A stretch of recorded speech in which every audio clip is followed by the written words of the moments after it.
These days, it's not just about war movies.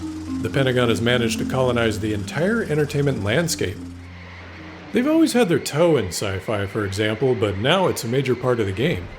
Consider that Transformers was the first franchise to cooperate with all four branches.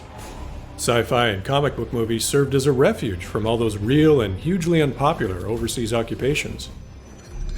Science fiction and fantasy creates kind of an imaginary space for the various melodramas of the military to be scripted and played out without ever having to address the real motives of foreign policy in the world today, nor the consequences for those that fight on its behalf and die in its wake.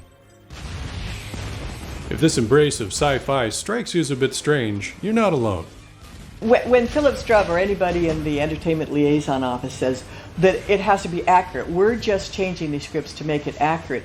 What I love about that is now we are battling space invaders. That's not a very accurate portrayal of the Department of Defense and the role of the Department of Defense. Once you've conquered fantasy, where do you go? Reality, of course. This is probably the most surprising thing about the documents. The Pentagon has staked a flag in every little strange corner of reality TV.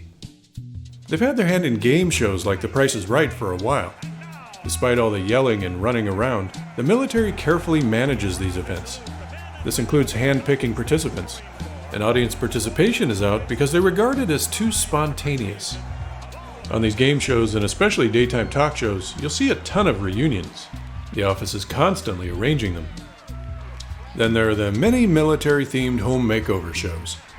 You can also invite the dude-perfect influencers to romp on your aircraft carrier. I've wanted to do something like this since this whole movie Top Gun.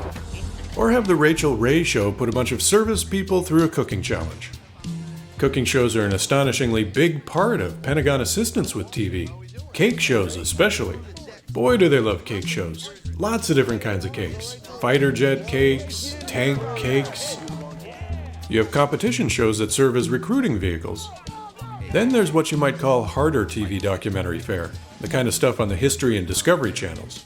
These are those programs that celebrate weapons systems, sniper rifles, Apache helicopters, F-35s, and what it's like to drive what will probably replace the Humvee. So that's what Jay Leno's been up to. Well, that is pretty cool.